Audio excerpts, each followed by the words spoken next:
Ladies and gentlemen, please welcome co-founders BlogHer, Lisa Stone and Elisa Camahort Page. Hi, everyone. Hello, everyone. Welcome to BlogHer 2012. Welcome. Today, we open our 8th annual conference for more than 5,000 women who blog and use social media with a very special guest. I'm Lisa Stone. I'm co-founder of BlogHer along with Elisa Camahort Page and Jory Desjardins. Since 2005, we've been calling attention to the fact that women who use blogs and social media do so to talk about everything from pop culture to parenting to politics. And this election year, our community has delivered a very clear message to all candidates for office. Please come talk with us about the real policies that affect our everyday lives. Today, we're going to have an opportunity to do just that, and I'd like to hand the pleasure of making the introduction over to my beloved co-founder who made all of this possible, Elisa. Thank you. Thanks. Hi, everyone, and thanks, Lisa. As you probably know, BlogHer is a nonpartisan organization. I can assure you that every election year, we reach out to both campaigns, the Republican and Democratic campaigns, and to the candidates specifically, to speak at this conference and to publish on blogher.com. Governor Romney was unable to join us at this event, but we do look forward to hearing from him soon. And now for our special guest today. Since election 2008, when then Senator Barack Obama did a BlogHer video interview and First Lady Michelle Obama started a blogher.com blog, President Obama and his administration and now his campaign have been listening to women across our network and social media, where women are telling their stories about how issues like healthcare, the environment, education, and of course the economy are being lived in their lives every single day. Today, it is my honor to introduce the official opening address of BlogHer 12 from President Barack Obama live via the internet. Thank you, Mr. President.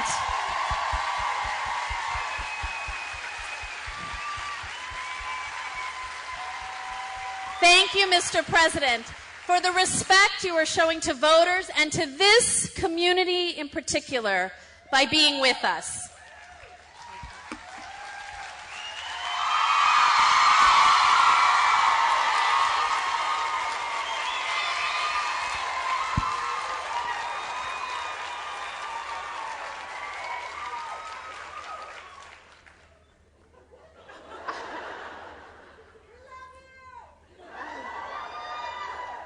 Well, thank you, Lisa. Thank you. Thank you, guys. Thank you, Lisa, and thanks, Elisa, for inviting me to speak today. And Michelle says hi.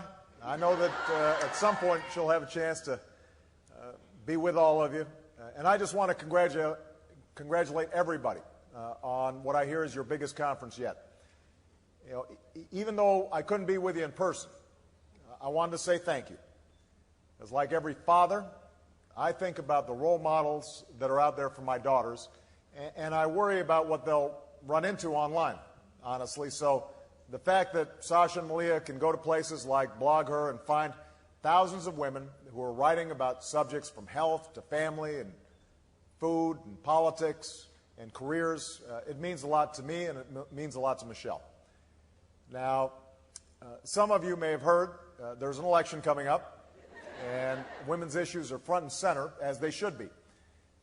But I think the conversation's been oversimplified a little bit.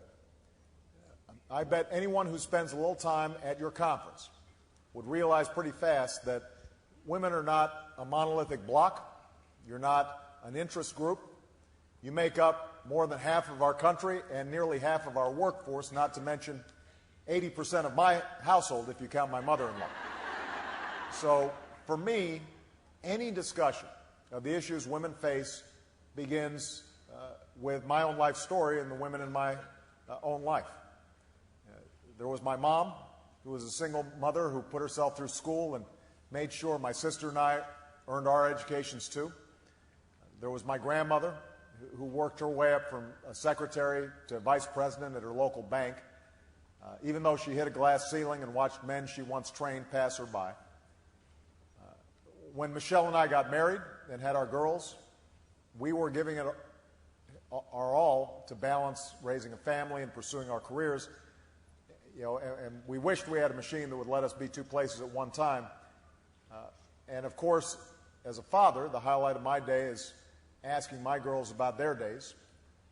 So, when I think about what's been most important in my life, it's these amazing relationships that I've had with my mother and grandmother, my wife, and my daughters. And what drives me when I step into the Oval Office, every decision that I make is making sure that all of our daughters, just like all of our sons, are growing up in a country that gives them the chance to be anything they set their minds to, and a country where more doors are open to them than were open to the previous generation.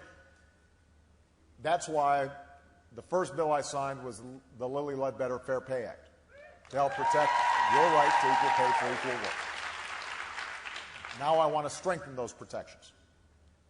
And that's why we've extended more loans to women-owned businesses. That's why we've cut taxes for small business owners 18 times. I also want to keep small business taxes low in the future.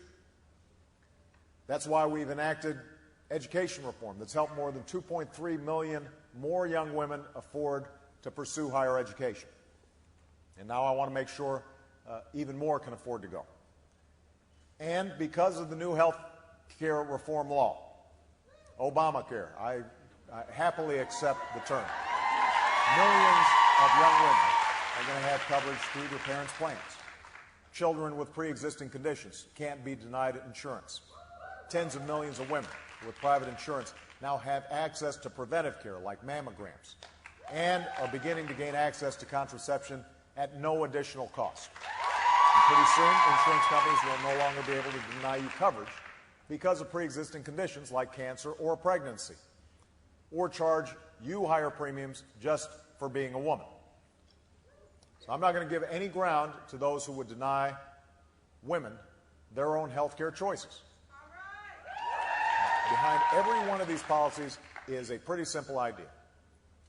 You, women, should have control over the decisions that affect your health, your lives, your careers. And if you share that belief, then I think you'll agree that the choice women face right now in this election could not be bigger. On the one hand, you have folks who plan to turn back the clock and promise to take away access to health care and contraception. They talk about getting rid of vital services like Planned Parenthood. They're planning to spend trillions of dollars on new tax cuts weighed towards millionaires and billionaires. And just yesterday, an independent, nonpartisan organization ran the numbers. They found that in order for my opponent to pay for his tax plan, he'd have to cut tax breaks that middle-class families depend on to pay for your home or your health care or to send your kids to college, which means the average middle-class family with children would be hit with a tax increase of more than $2,000. On top of that tax increase, my opponent plans to also gut education programs that help low-income mothers, student aid that disproportionately benefits young women. So this overall is what I consider a wrong approach. It's not how we're going to grow this economy. It's not how we're going to build the middle class. We can't afford to refight the battles of the past few years or the past century, for that matter. And that's why my plan would move us forward by cutting taxes for the middle class, investing in education, protecting equal pay, and making sure your health care is there for you when you need it. And I pay for my plan by asking people like me to go back to the same tax rates we paid during the Clinton years. So that's the choice we face as a country. And even though we're dealing with some big challenges right now, I've never been more confident that the ability to solve our problems is entirely within our grasp.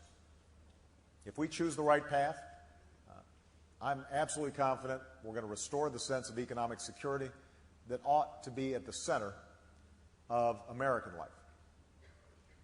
We'll create an economy that works for everybody. We'll open up new doors of opportunity for our daughters as well as our sons. We'll build our middle class. We'll grow this economy, not from the top down, but from the middle up and from the bottom up. And that's not just good for women. That's good for all of us. So thank you so much for the opportunity. We appreciate you. Michelle says hi. The girls say hi. Bo does too. I hope you guys have a wonderful conference. Bye-bye.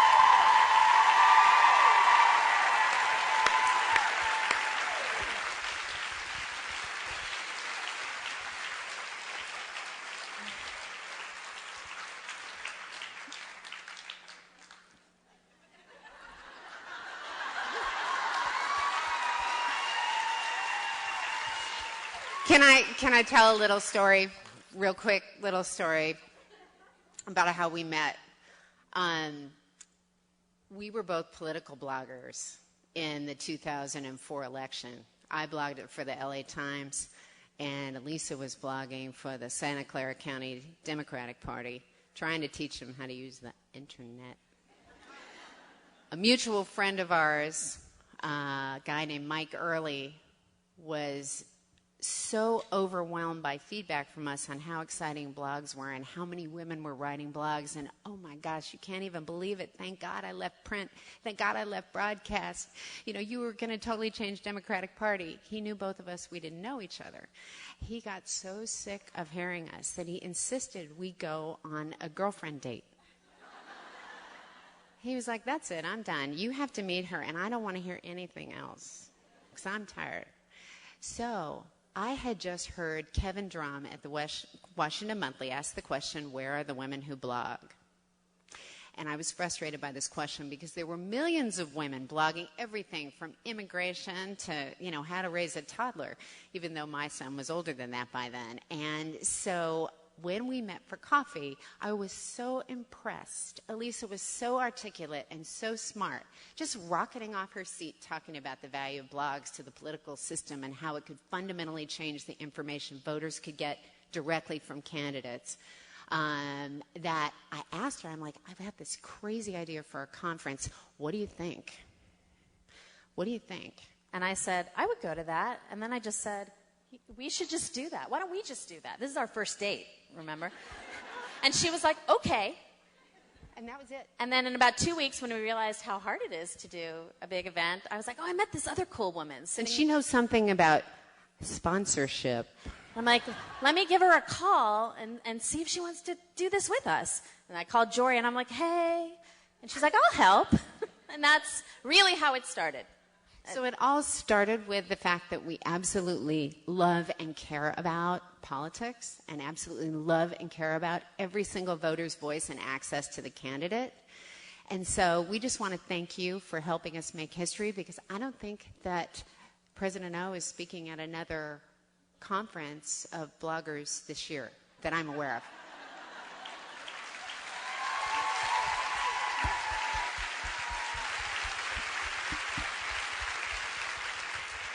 And thank you for helping us create the kind of environment on our site that make it possible for candidates of all stripes to speak at an event like this. So let's get this party started. Tomorrow morning we'll officially open the conference at 9 a.m., but we wanted to welcome you and remind you that tonight we have two fantastic parties, and we're going to start off with the evening at the Expo from 6 to 8 p.m., back from popular demand by those of you in your surveys. Wanted some time that did not compete with conference programming to visit this year, wait for it, 130 sponsors in the Expo Hall. These are the sponsors who make it possible for us to pay a grassroots price, because our ticket charges do not cover the cost of feeding us the way we do or bringing in the speakers that we have. So I hope you will go there, meet them, and thank them for their support to make things like this possible. And then the dancing. Right. So after the evening at the Expo, which because of the growth we had to expand to also the Rhinelander Gallery and the Mercury Ballroom, we have sponsors in 3 different places. That's from 6 to 8, as Lisa said. And then starting at 8 o'clock is the 6th annual People's Party, which I can't believe has been going on that long. And then at 10 o'clock, we have Queerosphere. which is the fourth Where's annual. Deb? People's Party is in Americas 2, and Queerosphere is in the Trianon Ballroom. And it's going to be a hot evening, and not just because of the weather outside. So we've got a little bit of time before the expo opens up. So we really want to thank you for taking the time to come here earlier than expected to hear this address. We appreciate your flexibility. We appreciate that you were all here, and we look forward to partying with you all weekend long. Welcome, and thanks.